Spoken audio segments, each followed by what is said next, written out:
يا أهلا بيكم. الحصة الأولى النهاردة وهي بتتكلم عن علم البيان. علم البيان اللي بيهتم بدراسة الجانب التصويري أو الجانب الخيالي أو المجازي. يعني أنت أخدت أول درس اللي هو الحقيقة والمجاز، والتعبير الحقيقي والتعبير المجازي، زي مثلا ما نقول الفتاة قمر ده تعبير مجازي، أو الفتاة جميلة ده تعبير حقيقي. أو علم البيان ده بيتكلم على الجانب المجازي فقط، بيتكلم على الجانب المجازي فقط. طيب تمام. بيتكلم عليه ايه؟ في الشعر والنثر. طيب بيشمل ايه بقى؟ التشبيه والاستعارة والكناية والمجاز المرسل. اول حاجة هو التشبيه، والتشبيه ده هو اللي بنستخدمه في حياتنا اليومية. التشبيه ده اللي بنستخدمه في حياتنا اليومية.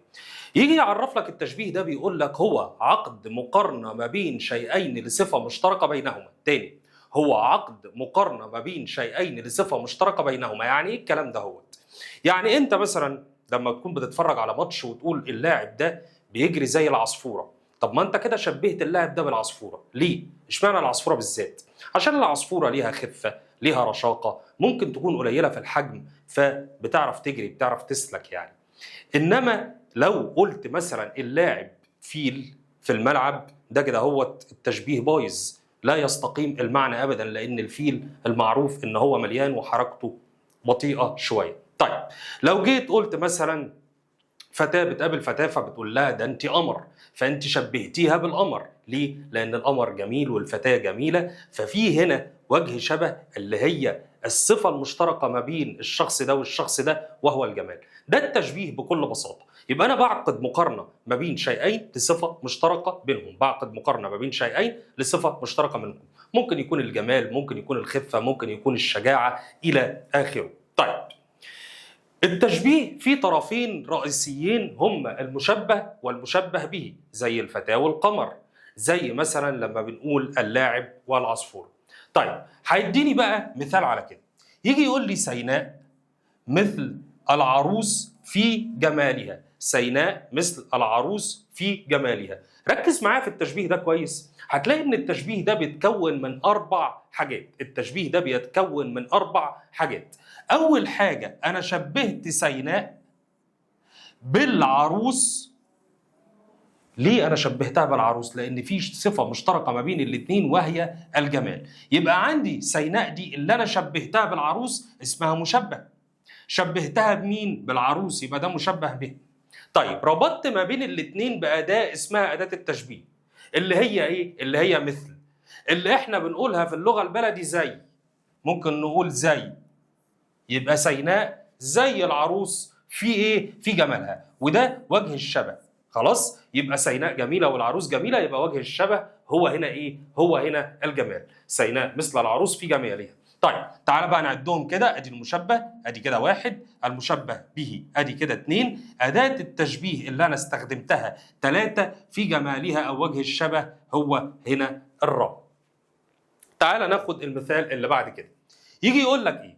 الجندي مثل الأسد في شجاعته. الجندي مثل الأسد في شجاعته. أنا هنا شبهت إيه بإيه، أو شبهت مين بمين؟ تعال نشوف كده. هلاقي نفسي أنا شبهت الجندي، أدي كده أول واحد، شبهته بإيه؟ شبهته بالأسد. وده المهم عندي قوي، إن أنت تطلع المشبه والمشبه به الأول. دي أهم حاجة عندي. يبقى الجندي هنا هو المشبه، بعد كده شبهته بمين؟ شبهته بالأسد اللي هو المشبه به.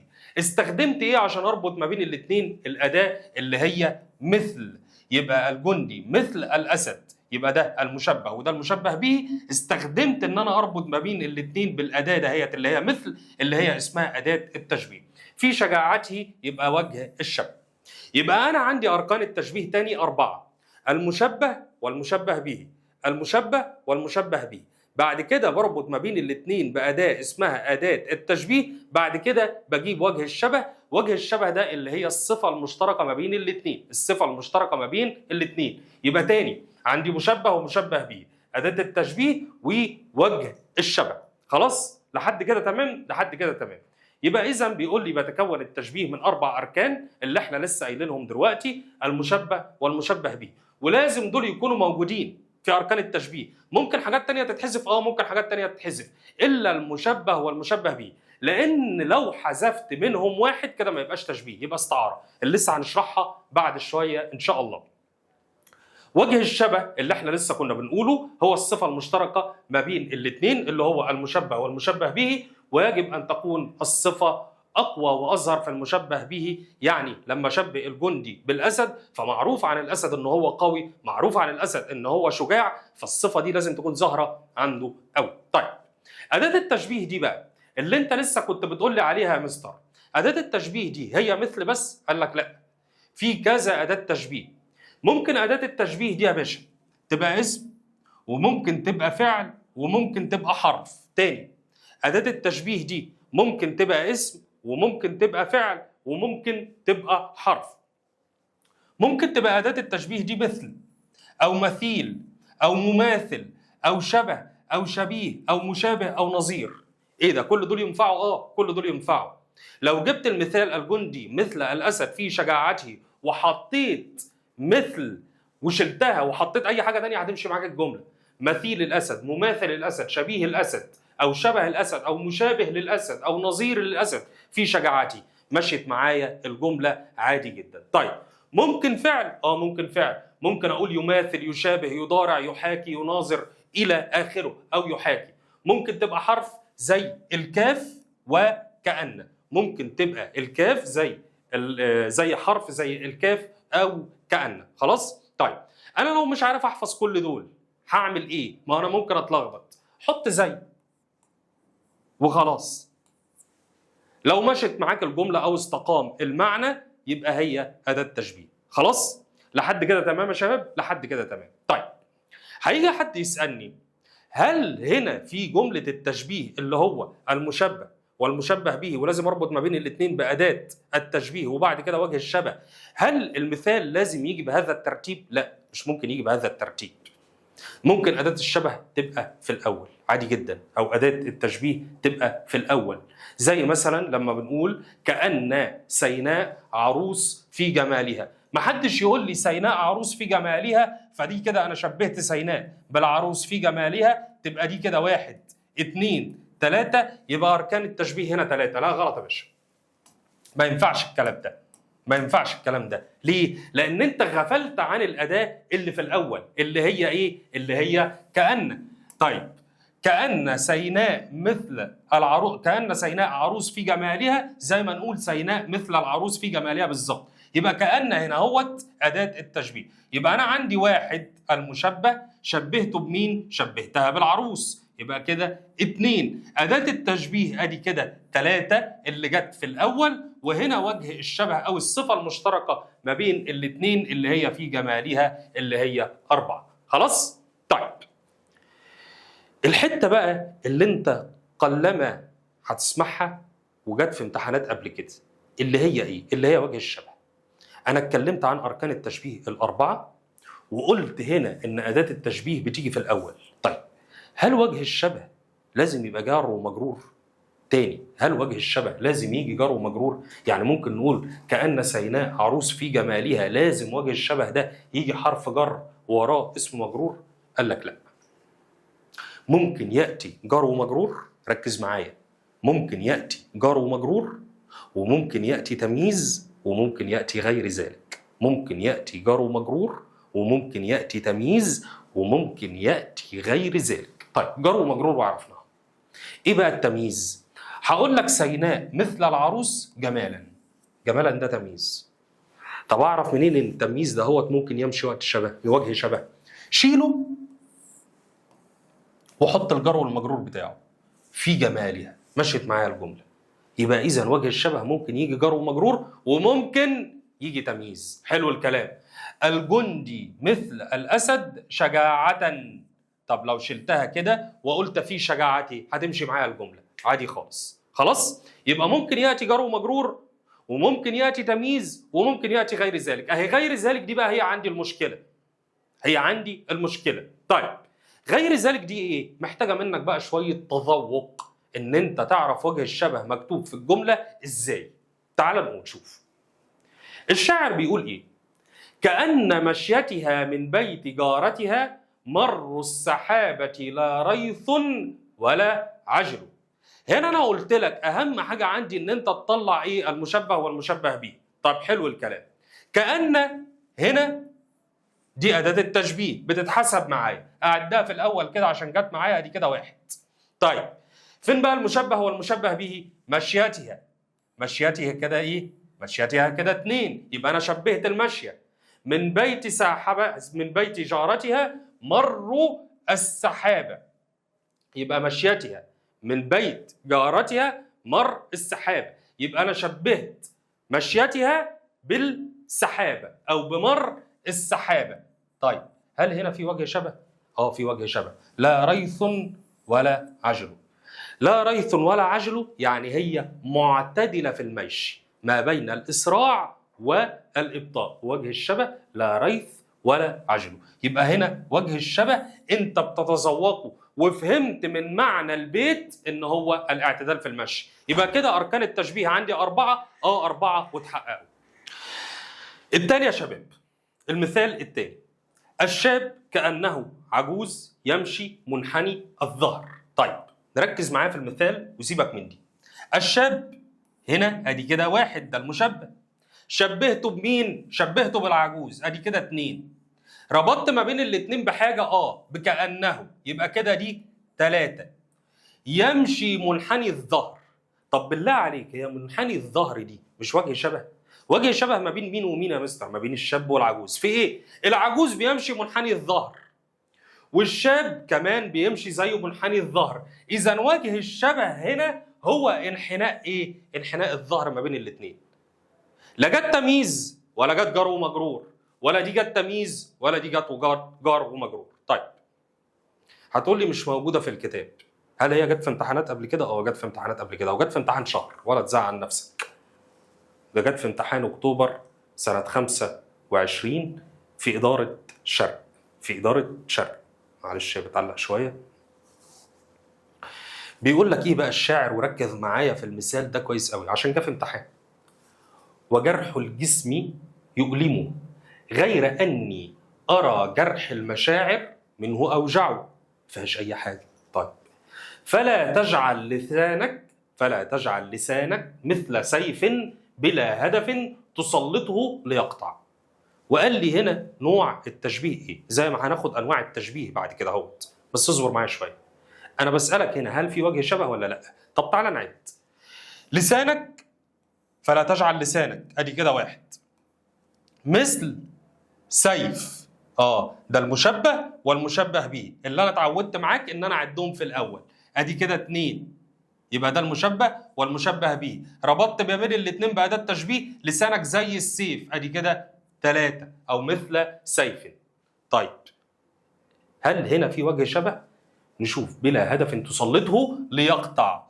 طب ما السيف بيقطع، واللسان ساعات كمان بيقطع، بيزل، بيكسر اللي قدامك. يبقى يقطع هنا انا ممكن اشيلها واقول في قطعه، يبقى كده 4. ادي وجه الشبه.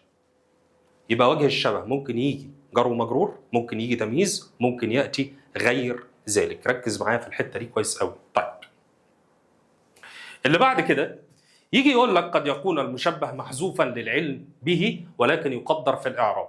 اللي هو نقول مثلا كيف مريضكم، فنقول كالزهره الذابله. طبعا انا بتكلم عن مين؟ بتكلم عن محمد، بتكلم عن احمد، بتكلم عن اي حد. يبقى التقدير هو كالزهره الذابله. خلاص، اللي هو انا بحذف المبتدا يعني من الجمله. طيب فهمت التشبيه وعرفت ان التشبيه 4 اركان، اللي هو المشبه والمشبه به، المشبه والمشبه به. ما بربط ما بين الاثنين بأداة التشبيه وبيبقى فيه وجه الشبه. وجه الشبه مهم عندي جدا جدا جدا، لان هو 3 حاجات او 3 انواع. ممكن يجي جر ومجرور، ممكن يجي تمييز، ممكن ياتي غير ذلك، وده محتاج منك فهم وتذوق للشعر. بس ما تجيش بقى تقول لي وجه شبه، يعني مثلا يقول لك الجندي كالاسد في الغابه، فتقول لي فالغابه دي وجه شبه، يبقى انت كده ما بتفهمش او ما بتتذوقش بلاغه. بلاش ما بتفهمش، ما بتتذوقش البلاغه، لان في الغابه مش وجه شبه او صفه مشتركه ما بين الاثنين. خلاص. طيب انواع التشبيه. انواع التشبيه هم 5. ال5 دول بيقسمهم ل2. الخمسه دول انواع التشبيه خمسه، بيقسمهم لاثنين. واحد التشبيه المفرد او الف التشبيه المفرد. التشبيه المفرد ده تحتيه ثلاث انواع. التشبيه المفرد ده تحتيه ثلاث انواع: المفصل والمجمل والبليغ. تاني، التشبيه المفرد تحتيه ثلاث انواع. التشبيه المفرد تحتيه ثلاث انواع: مفصل مجمل بليغ. مفصل مجمل بليغ، لازم تحفظهم بالترتيب. ليه لازم احفظهم بالترتيب؟ هقول لك بعد شويه، بس ارجوك احفظ كلامي واحفظهم بالترتيب. مفصل مجمل بليغ، مفصل مجمل بليغ. تاني، مفصل مجمل بليغ. طيب، المفصل اللي هو ايه؟ اللي هو كامل الاركان، في الاربع اركان.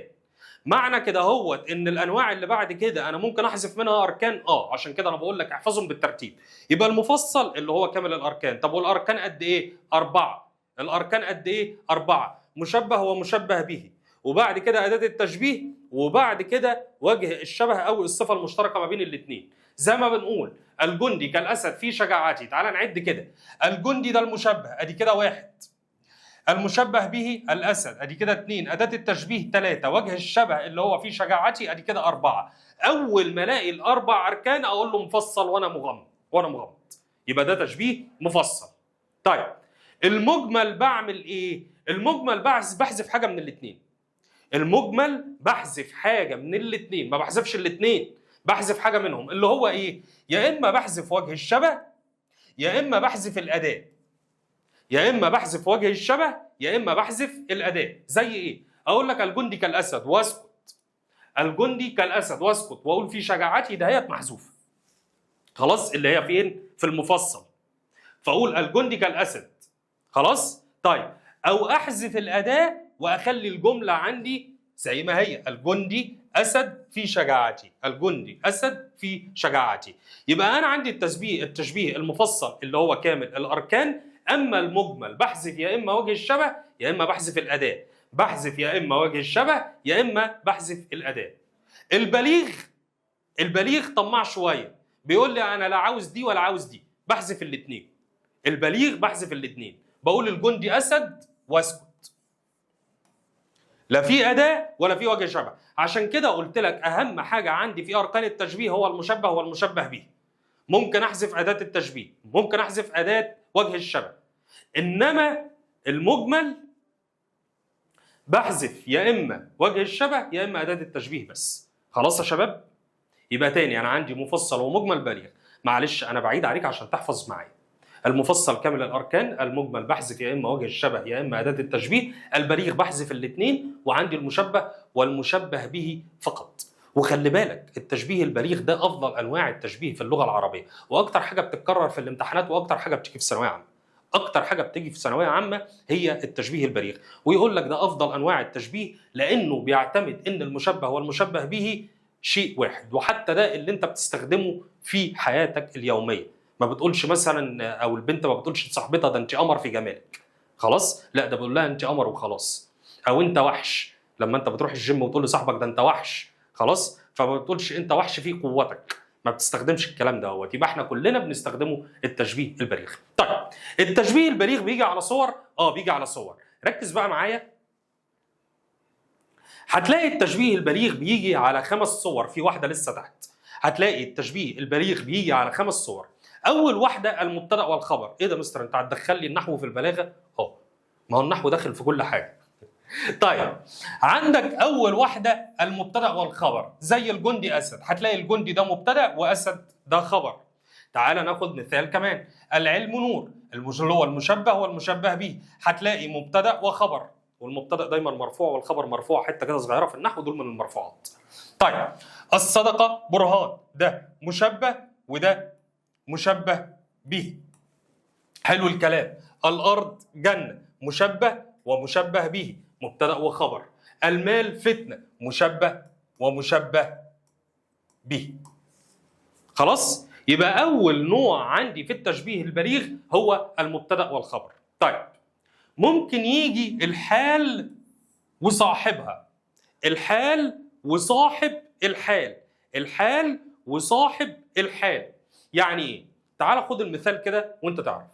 تألق اللاعب نجما في المباراة. طيب، باشا انا بعرف الحال بايه؟ بكلمه كيف، بسال عن الحال بكيف.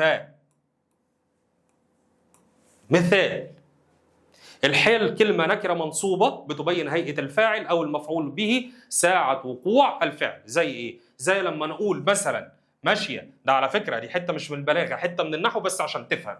مشى الفلاح فرحا،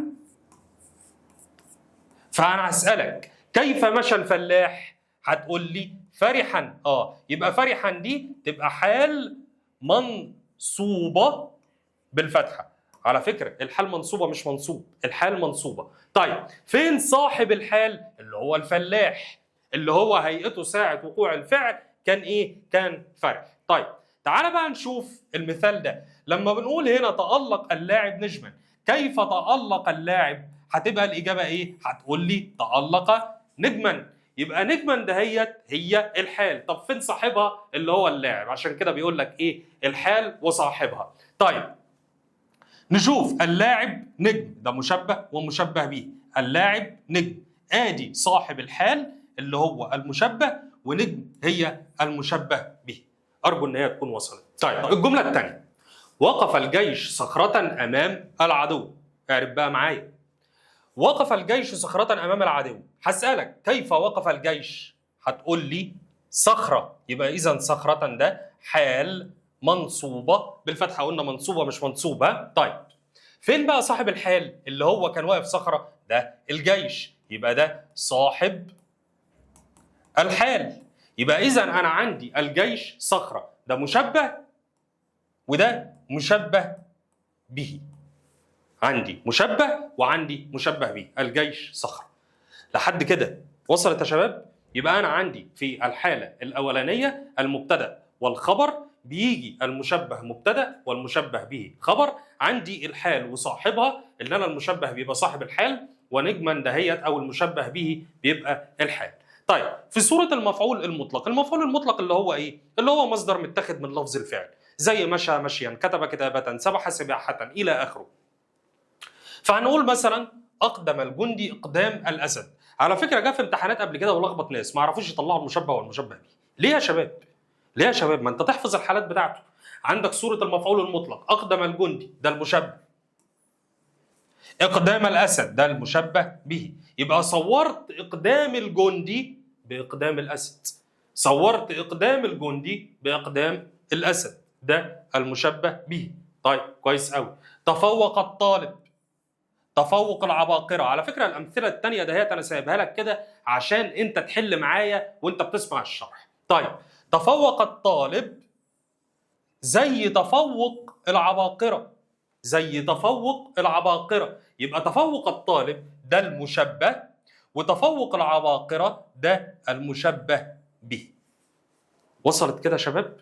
طيب النوع الرابع: إضافة المشبه إلى المشبه به. إضافة المشبه إلى المشبه به. كلمة إضافة هنا يعني يا شباب في مضاف إليه. كلمة إضافة يعني في مضاف إليه. وعلى فكرة هتلاحظوا هنا أنا كتبت المشبه به الأول وبعد كده المشبه، اللي بيسموه التشبيه المقلوب. اللي بيسموه إيه؟ تشبيه مقلوب، يعني معكوس. يعني بجيب المشبه به الأول وبعد كده المشبه. مش فاهم يا مستر؟ زي مثلا أقول لك اهتديت بنور العلم. طيب تعالى اعكس بقى كده يا باشا معايا، هلاقي العلم نور، فده عندك المشبه وده المشبه به، بس هو قلبها لك يهتدي المتعلم بنور العلم او اهتديت بنور العلم. وهتلاقي نكره ومعرفه، المضاف اليه هتلاقي كلمه نكره وراها كلمه معرفه. انا بتكلم في الامثله دي، بتكلم في البلاغه، ماليش دعوه بالنحو دلوقتي عشان لما نيجي نشرحها يبقى في حاجات ثانيه. طيب يبقى عندي كلمه نكره نور العلم، يبقى العلم نور، يبقى ده المشبه والمشبه به. طيب ارتديت ثوب الفخر والعزة، ثوب الفخر والعزة. تعال نعكسها كده نجرب. انا ما اعرفش، في كلمة نكرة اهي وفي كلمة معرفة هنا. طيب هنقول الفخر ماله ثوب، يبقى هنلاقي هنا ده المشبه وده المشبه به. يبقى عكسناه. طيب لو جيت قلت لك مثلا مسك الختام، اهي كلمه نكره اهي وراها كلمه معرفه. تعالى نعكس كده ونجرب، هنلاقي الختام ماله؟ مسك. حلو الكلام، الختام مسك مشيت معايا، يبقى ده المشبه وده مشبه به. ارجو ان هي تكون وصلت. الحاله الاخيره قال لك بيجي المشبه به مجرور، بس مجرور بايه بقى؟ بحاجه اسمها من البيانيه. بحاجه اسمها من البيانيه. يعني ايه من البيانيه؟ من دي حرف جر، حرف جر عادي. طب ليه سموها بيانيه؟ لانها بتبين جنس ما قبلها، بتوضح المقصود بما قبلها. ازاي؟ يعني لما اجي اقول لك مشينا على جسر من ذهب، من ذهب، دي هي بينت الجسر ده ايه؟ بينت الجسر ده ايه؟ عفوا. خلاص؟ طيب يبقى جسر ذهب، يبقى ده مشبه ومشبه به. يبقى جاي عندي المشبه به مجرور بمن البيانيه. طيب مثال اخر، عزيمتنا على النجاح من حديد. اوعى في الامتحان يجيب لك حشو كده ما بين المشبه والمشبه به فانت تتلخبط. لا، انا ماشي مع الجمله من اولها. قفشت في المشبه، عشان كده انا بقول لك شوف لي المشبه والمشبه به اول حاجه. قفشت في المشبه، افضل بقى ماشي معاه. ان شاء الله لو كان جابوا مثلا بعد 60 سطر انا ما عنديش اي مشكله. شبهت العزيمه بانها من حديد، يبقى عزيمه حديد. يبقى ده عندي المشبه وعندي المشبه به. فادي كده واحد وادي كده اتنين. المثال اللي بعد كده، عنترة بيقول ايه؟ خلقت من الحديد اشد قلبا وقد بلي الحديد وما بليته. خلقت من الحديد اشد قلبا، وجاء هنا هو قال لك نوع التشبيه. طيب هتيجي تشوف مثلا تقول لي البيت ده ما فيهوش اسم، يعني مثلا ما قلتليش الجندي اسد او الفتاه قمر او انا اسد، ما فيش الكلام ده. خلقت من الحديد، فين بقى المشبه؟ باشا هو انت نسيت هنا تاء الفاعل؟ خلقت، خلقت. يبقى الراجل بيتكلم عن نفسه اللي هو عنترة، اللي هو ناقص يقول لك عنترة خلق من الحديد أشد قلبا. يبقى عندك المشبه به أهو هنا موجود، المشبه موجود. طيب من الحديد، يبقى أنا حديد أو عنترة حديد، ده المشبه به. صعبة شوية؟ لا مش صعبة، محتاجة بس منك فهم. لأن الأسماء ممكن تكون ضماير. الأسماء يا شباب ممكن تكون ضماير عادي جدا، مش لازم أجيب لك اسم صريح. طيب وهنا اللي انا كنت بقول لك عليه ان التشبيه البليغ اجود انواع التشبيه، لانه مبني على ادعاء ان المشبه والمشبه به شيء واحد. يبقى انا تاني يا شباب، مجمل للي احنا اخدناه كله اخيرا، التشبيه المفرد 3 انواع، اللي هو المفصل والمجمل والبليغ. المفصل كامل الاركان، المفصل كامل الاركان اللي هو فيه المشبه والمشبه به، المشبه والمشبه به. ربطت ما بين الاثنين بأداة التشبيه اللي هي ممكن تبقى اسم وممكن تبقى فعل وممكن تبقى حرف. وبعد كده في وجه الشبه اللي هو في الآخر. وجه الشبه ده ممكن يبقى جار ومجرور، ممكن يبقى تمييز، ممكن يأتي غير ذلك زي ما أخدنا. ده المفصل. بعد كده المجمل.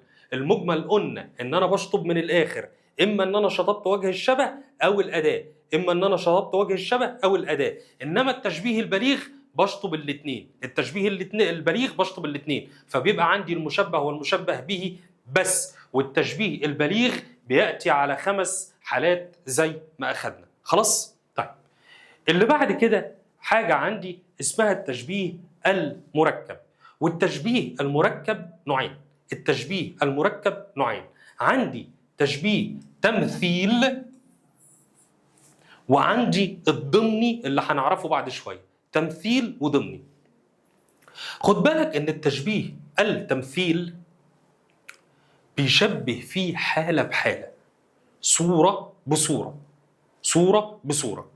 هقول لك ليه انا شبهت اللي فوق او سميت اللي فوق ده تشبيه مفرد وده تشبيه مركب. لما بقول يا باشا الجندي اسد، ركز معايا بقى وسيب اللي في ايدك. لما بقول لك الجندي اسد دي مفرد وده مفرد برضه، يعني انا بكلمك على مفرد وده برضه مفرد. نمسحها ونكتبها لك عشان بس ايه تبقى واضحه معاك. الجندي دي صوره مفرده وده كمان صوره مفرده، يبقى ده مفرد وده مفرد. طيب لو جيت قلت لك الجندي وسط الميدان وهو مع زملائه مثل الأسد يصطاد في الغابة، يبقى كده أنا شبهت هنا الجندي وهو وسط أصحابه يحارب في الميدان، ميدان القتال يعني، مثل الأسد في الغابة مثلا يصطاد الفريسة. هنا لا يمكن تكون مفرد بمفرد، ده انت شبهت لي قصة اهي او حالة بقصة تانية او بحالة تانية، يبقى ازاي تقول عليها مفرد ومفرد؟ يبقى دي كده صورة مركبة، يبقى دي كده صورة مركبة. خلاص، يبقى هنا انا شبهت حالة بحالة. ما ينفعش بقى هنا اقول بقى ايه ده تشبيه مفصل، لا مفيش بقى الكلام ده. هقول لك تشبيه تمثيل، هقول لك ايه تشبيه تمثيل، تشبيه تمثيل، لان انا شبهت هنا حالة بحالة تانية خالص. طيب نمسح بقى دي ونيجي نقول امثلة من القرآن. على فكرة لما نيجي نتكلم على التشبيه التمثيل هو ليه أمثلة كتير جدا من الشعر، بس القرآن أحسن أمثلة في الدنيا تراجع عليها الكلام ده. قال تعالى: أعوذ بالله من الشيطان الرجيم، بسم الله الرحمن الرحيم.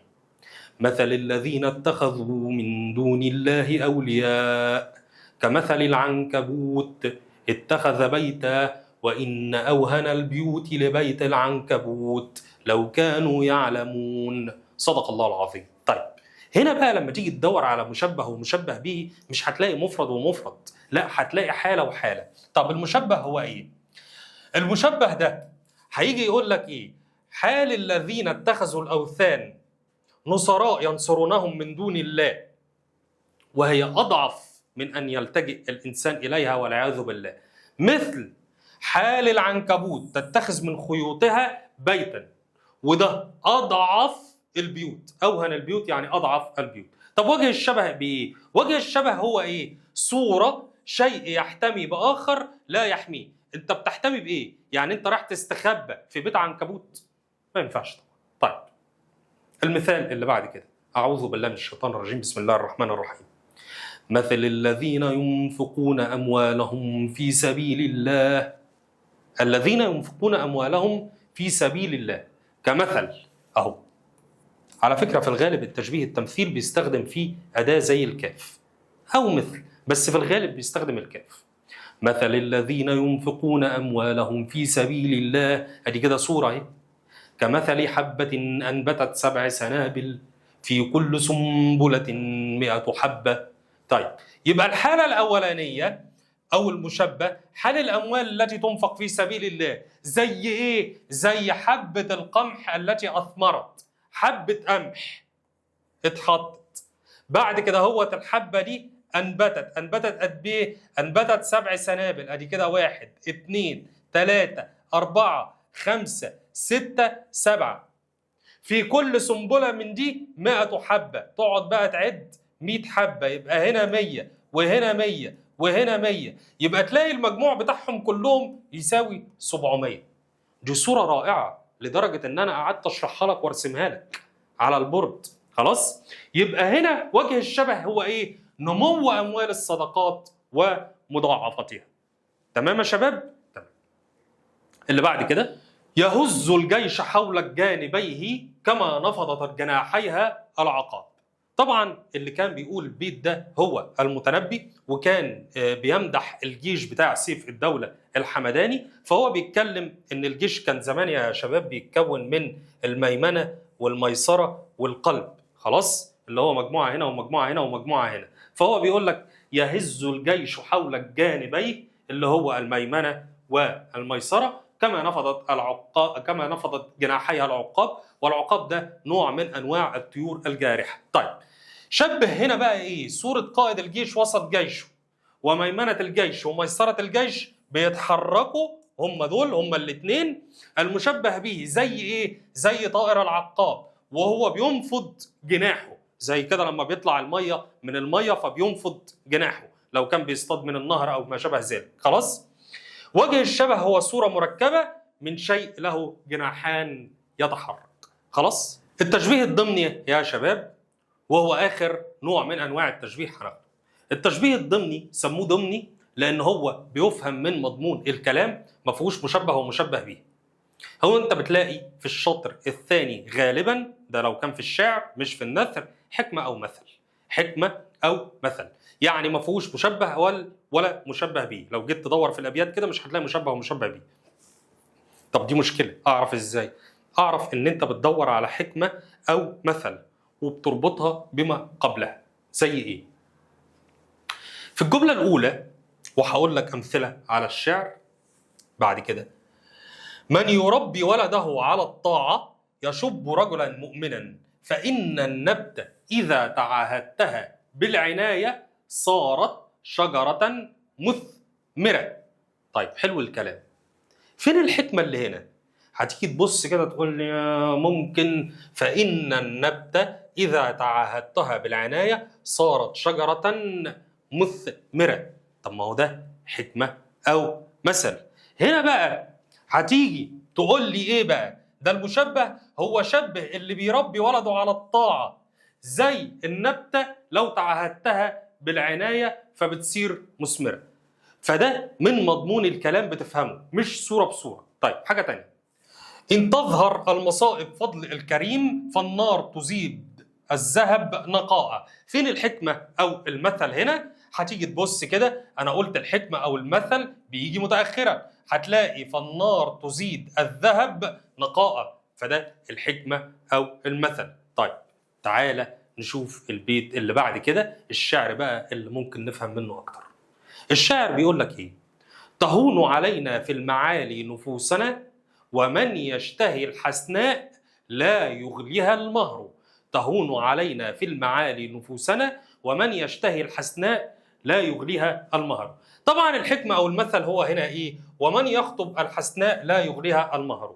طيب إيه علاقتها باللي قبلها؟ بص يا باشا، اللي بيطمح للمعالي العالية الرافعة، زي ما انت كده عاوز تنجح وتجيب مجموع عالي فلازم تقعد تذاكر قوي، فتسيب اللعب بتاعك وتسيب الافلام اللي انت عاوز تتفرج عليها وتسيب الكورة والحجز وكل الكلام ده. عشان ايه؟ عشان توصل. من مضمون البيت بقى نفهم ايه؟ زي اللي عاوز يخطب واحدة جميلة، عاوز يخطب واحدة متعلمة، عاوز يخطب واحدة راقية، لا يغلها المهر، ويقعد بقى أبوها يتشرط عليك ويقول لك هات لي وهات لي وهات لي وهات لي، ما تقولش بقى ده غالي عليا، لا، ومن يخطب الحسناء لا يغليها المهر. طيب المثال اللي بعد كده: ما كل ما يتمناه المرء يدركه تأتي الرياح بما لا تشتهي السفن. مش كل حاجة انت عاوزها هتلاقيها. طب الحكمة او المثل فين؟ تأتي الرياح بما لا تشتهي السفن. زمان كانت السفينة بتتحرك عن طريق ايه؟ عن طريق الشراع. الشراع ده تيجي الرياح كده فتحركه كده، فهو يبقى عاوز يمشي في الاتجاه ده فتجيله الرياح من الاتجاه ده. عشان كده قال لك تأتي الرياح بما لا تشتهي السفن. يبقى انت عاوز تمشي يمين والرياح تمشيك ايه؟ شمال. يبقى مش كل حاجة انت عاوزها في الدنيا دي هتلاقيها. زي تأتي الرياح بما لا تشتهي السفن. اللي بعده: ترجو النجاة ولم تسلك مسالكها. هنا تسلك مش تسلم يا شباب. ترجو النجاة ولم تسلك مسالكها، إن السفينة لا تجري على اليبس. أنت دلوقتي عاوز تنجو بنفسك. طيب خلاص بقى، خد بقى مسالك النجاة. عاوز تنجح ذاكر، خد الاتجاه بتاع النجاح. ان السفينه لا تجري على اليابس، ان السفينه عمرها ما هتجري على الارض او على اليابس. طيب المثال رقم 6 وانا مكتر معاك شويه عشان تفهمه، بيفهم من مضمون البيت. تزدحم القصاد في بابه والمنهل العذب كثير الزحام. المنهل العذب كثير الزحام هو هنا الحكمة أو المثل، بس أنا مش فاهم. هو هنا بيقول لك الراجل الكريم بتزدحم القصاد في بابه، الناس اللي طالبين منه حاجات، طالبين منه خدمات، فبيزدحموا قدام الباب بتاعه عشان ياخدوا من عطاياه. عارف عامل زي إيه؟ زي المنهل العذب، أو المنهل ده اسم مكان طبعا بيشير إلى البئر أو مكان وجود المياه. فبيقول لك لما المنهل ده بيبقى عذب، يعني المياه بتاعته صافية جميلة، بيبقى كثير الزحام، بيبقى عليه ناس كتير جدا عشان تاخد منه. لحد كده يا شباب احنا خلصنا أنواع التشبيه الخمسة، اللي هو المفرد والمركب، وقلنا إن أنواع التشبيه تاني اللي انا لازم احفظهم بالترتيب: المفصل والمجمل والبليغ، وبعد كده عندي التمثيل، وبعد كده عندي الضمني، وسميناه ضمني لان هو بيفهم من مضمون الكلام وبيحتوي على حكمه او مثل في الشطر الثاني. المهم بقى جدا عندي سر جمال التشبيه او الاستعاره، وخد بالك ان سر جمال التشبيه او الاستعاره كل ده مستمر معاك من اولى ثانوي لحد ثالثه ثانوي. البلاغه تراكميه يا شباب، البلاغه تراكميه. طب ايه سر جمال التشبيه والاستعاره وازاي اعرف اجيبهم؟ سر جمال التشبيه او الاستعاره 3 حاجات عاوزك تحفظهم، 3 حاجات: تشخيص، تجسيم، توضيح. تشخيص او تجسيم او توضيح. تاني تشخيص او تجسيم او توضيح. احفظهم كويس قوي وبالترتيب لو سمحت. هقول لك ليه. طيب يعني ايه تشخيص او تجسيم او توضيح؟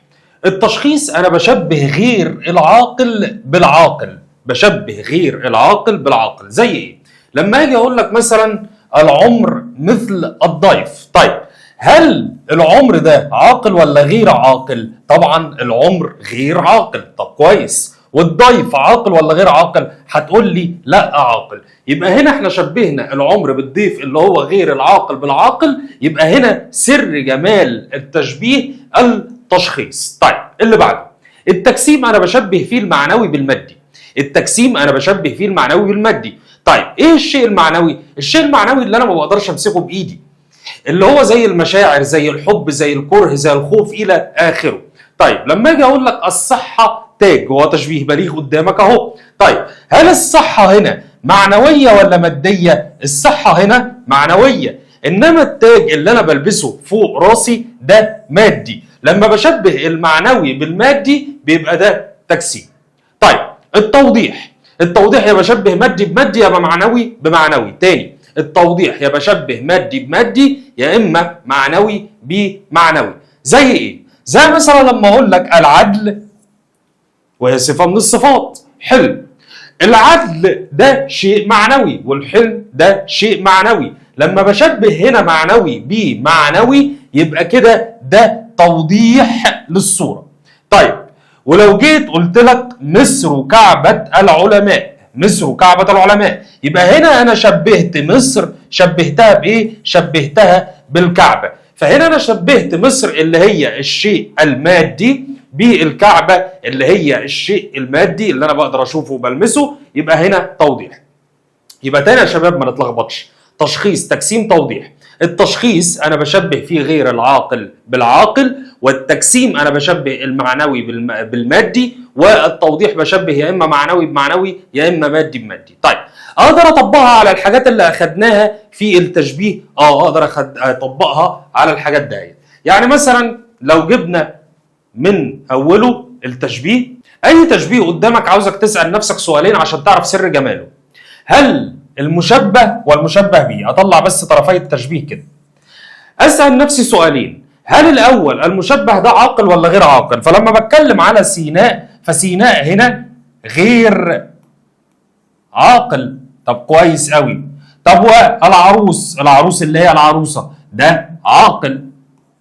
ايه اللي انا بشبه غير العاقل بالعاقل وانا مغمض كده؟ يبقى ده سر جماله التجسيم.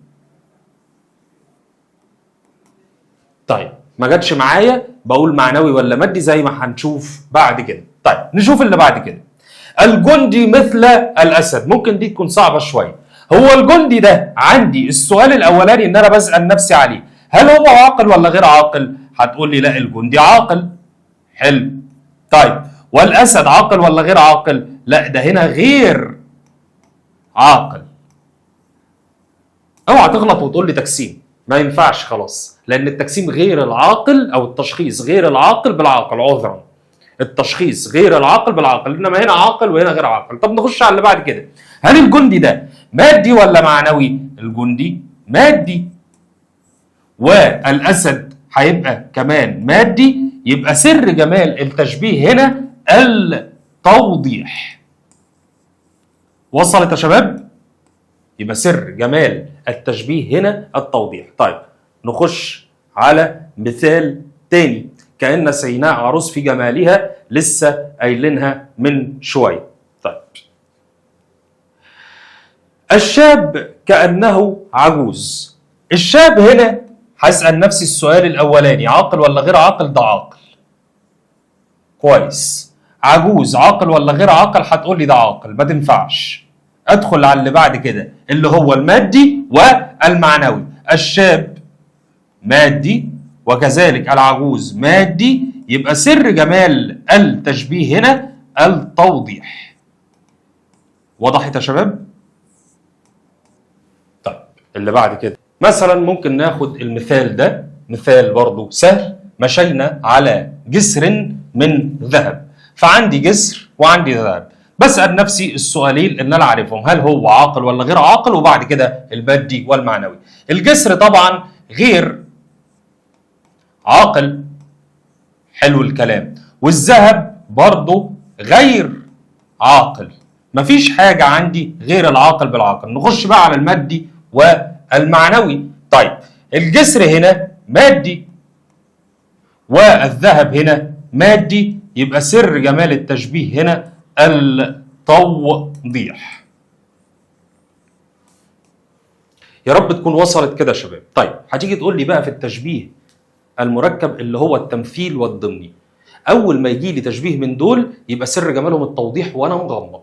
يبقى سواء تشبيه تمثيل اللي هو المثال، يعني سواء تمثيل اللي هو المثال، او سواء الضمني اللي هو حكمة او مثل، بيبقى سر جمالهم التوضيح. لحد كده تمام يا شباب؟ طيب خش على بعد كده هوت اللي هو التشبيه الاستعارة المكنية والاستعارة التصريحية. بس هكتفي بده في درس التشبيه. لو وصلت لحد هنا هوت اعمل سبسكرايب للقناة، ولو في اي سؤال اسأله لي تحت في الكومنتات وانا بنفسي هرد عليه. شكرا، سلام.